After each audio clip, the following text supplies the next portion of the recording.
আসসালামু আলাইকুম। বিবিসি আন্তর্জাতিক বিশ্ব সংবাদে আপনাকে স্বাগত। শুরুতে সংবাদ শিরোনাম, পরে বিস্তারিত। বাংলাদেশের সর্বশেষ গুরুত্বপূর্ণ আপডেট সংবাদে আপনাকে স্বাগত। শুরুতেই সংবাদ শিরোনাম, পরে বিস্তারিত। প্রথমেই জানাবো আমাদের হাতে থাকা সর্বশেষ গুরুত্বপূর্ণ সবথেকে তাজা আপডেট সংবাদ। প্লট দুর্নীতি ৩ মামলায় শেখ হাসিনার ২১ বছরের কারাদণ্ড।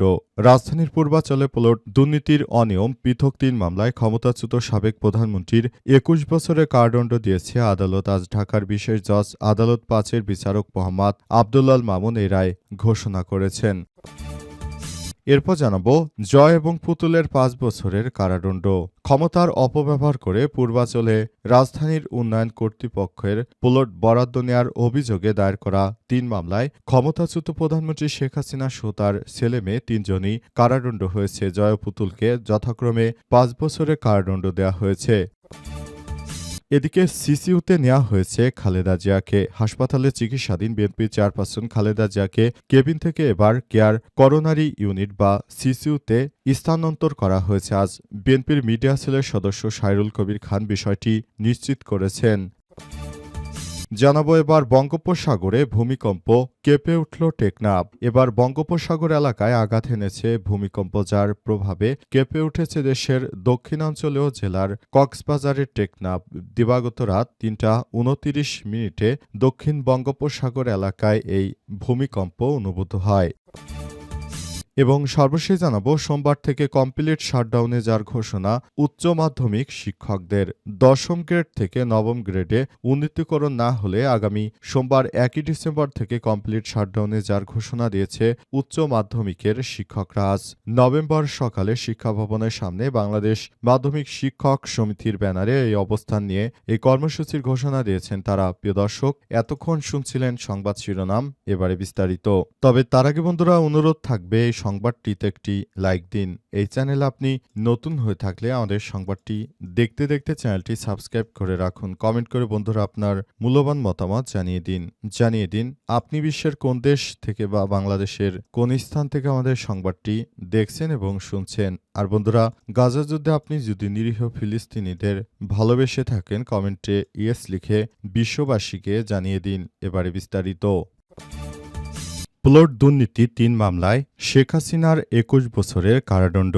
রাজধানীর পূর্বাঞ্চলে প্লট বরাদ্দ দুর্নীতির অনিয়ম ও পৃথক ৩ মামলায় ক্ষমতাচ্যুত সাবেক প্রধানমন্ত্রী শেখ হাসিনাকে ২১ বছরের কারাদণ্ড দিয়েছে আন্তর্জাতিক আদালত। বৃহস্পতিবার ২৭শে নভেম্বর ঢাকার বিশেষজ্ঞ জজ আদালত ৫-এর বিচারক মোহাম্মদ আবদুল আল মামুন এ রায় ঘোষণা করেছেন। এখতিয়ার বহির্ভূত আবেদন ছাড়াই শেখ হাসিনাকে প্লট দেওয়া হয়েছে বলে রায়ে উল্লেখ করা হয়েছে এবং পর্যবেক্ষণে জানানো হয়েছে। সেই সঙ্গে রায়ের জন্য পর্যবেক্ষণ জানিয়েছে আদালত। সেই সঙ্গে প্লটের জন্য সরকার এর সুপারিশে এমন বিধান রাখা যাবে না বলেও রায়ের পর্যবেক্ষণে জানিয়েছে আদালত। গত ৩১শে জুলাই ঢাকার বিশেষ জজ আদালত ৫-এর বিচারক মোহাম্মদ আবদুল আল মামুন এই ৩ মামলায় আসামিদের বিরুদ্ধে অভিযোগ গঠন করে বিচার শুরুর আদেশ দিয়েছেন। পরবর্তী একই আদালত রাষ্ট্র ও আসামি পক্ষের যুক্তির উপস্থাপন শেষে এই ৩ মামলায় রায় ঘোষণার জন্য বৃহস্পতিবার দিন ধার্য করেন। ৩টি মামলা শুরু থেকে শেখ হাসিনা এবং তার ছেলে সজীব ওয়াজেদ, জয় ও পুতুলের নাম জড়িত থাকার পর তাদেরকেও এই মামলায় আসামি করা হয় এবং তাদের বিরুদ্ধেও ব্যবস্থা গ্রহণ করেছে আন্তর্জাতিক অপরাধ ট্রাইব্যুনাল। ট্রাইব্যুনালের পক্ষ থেকে বিষয়টি নিশ্চিত করা হয়েছে। জয় এবং পুতুলের ৫ বছরের কারাদণ্ড।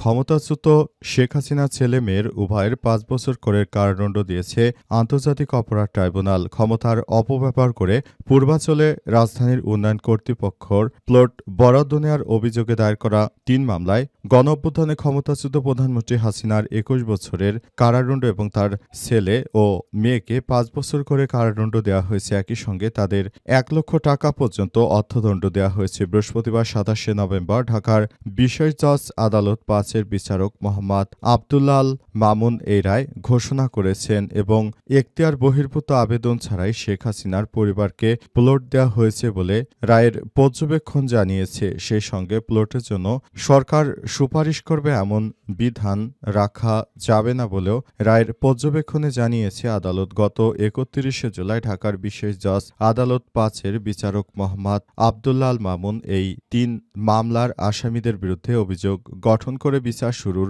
আদেশ দিয়েছেন। পরবর্তী একই আদালত রাষ্ট্র আসামি পক্ষের যুক্তি উপস্থাপন শেষে এই 3 মামলার রায় ঘোষণার জন্য বৃহস্পতিবার দিন ধার্য করে। 3টি মামলা শুরু থেকে শেখ হাসিনা, তার ছেলে সজীব ওয়াজেদ জয় এবং মেয়ে সাইমা ওয়াজেদ পুতুল পলাতক রয়েছে। এর মধ্যে এই মামলাটির রায় ঘোষণা করা হয়েছে।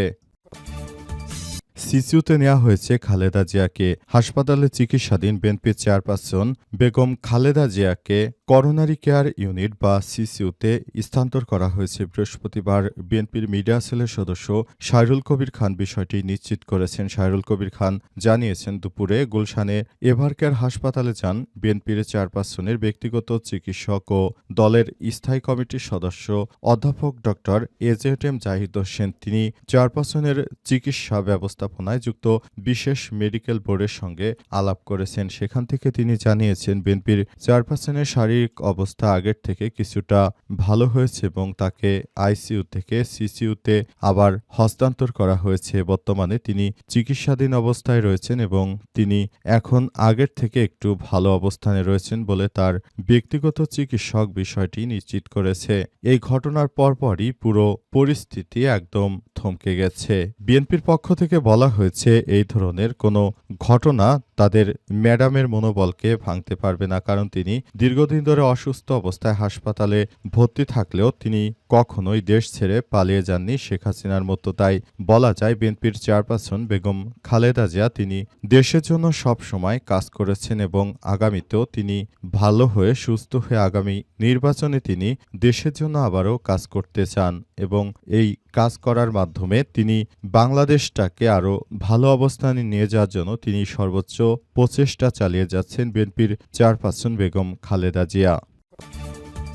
এবার ভূমিকম্পে কেঁপে উঠল টেকনাফ। এবার বঙ্গোপসাগর এলাকাতে আঘাত এনেছে ভূমিকম্প, যার প্রভাবে কেঁপে উঠেছে দেশের দক্ষিণ পূর্বাঞ্চলীয় জেলা কক্সবাজারের টেকনাফ। দিবাগত রাত 3:29 বঙ্গোপসাগর এলাকায় এই ভূমিকম্প অনুভূত হয়। ইউরেশিয়ান মেডিটেরিয়ান সিসমোলজিক্যাল সেন্টার বা এমএসসি জানিয়েছে, গভীর রাতে বঙ্গোপসাগর এলাকায় আঘাতখানা এই ভূমিকম্পের মাত্রা ছিল 4। ভূপৃষ্ঠ থেকে এর গভীরতা ছিল 10 কিলোমিটার, যার কেন্দ্র থেকে টেকনাফের দূরত্ব ছিল মাত্র 123 কিলোমিটার দক্ষিণ পশ্চিমে। একই সঙ্গে জানিয়েছে ভারতের ভূমিকম্প পর্যবেক্ষণ সংস্থা ন্যাশনাল সেন্টার ফর সিসমোলজি। একই সঙ্গে সংস্থাটি জানিয়েছে, বঙ্গোপসাগরে আঘাত হানা ভূমিকম্পের কেন্দ্র ছিল দেশটির ত্রিপুরার বিলোনেশিয়া শহরের দূরত্ব ছিল মাত্র 334 কিলোমিটার দক্ষিণে। গত শুক্রবার 21 নভেম্বর দেশের 5.7 মাত্রার ভূমিকম্প আঘাত হানে এবং এই ভূমিকম্পে আঘাত হানার ফলে দেশে মারাত্মক আকারে ক্ষতির সম্মুখীন হয় এবং পুরো দেশ একরকম সবকিছু ধ্বংসের দ্বারপ্রান্তে চলে আসে। অবস্থায় দেশের মানুষ এখনও ভূমিকম্পের হাত থেকে পুরোপুরি রক্ষা পায়নি। তারা এখনও নানারকম চেষ্টা চালিয়ে যাচ্ছে যাতে করে আগামীতে এই ধরনের অনাকাঙ্ক্ষিত কোনো ভূমিকম্পের ঘটনা ঘটলে সেটি যেন তারা সেখান থেকে বাঁচতে পারে, সেই বিষয়টি তারা দেখতে চায়।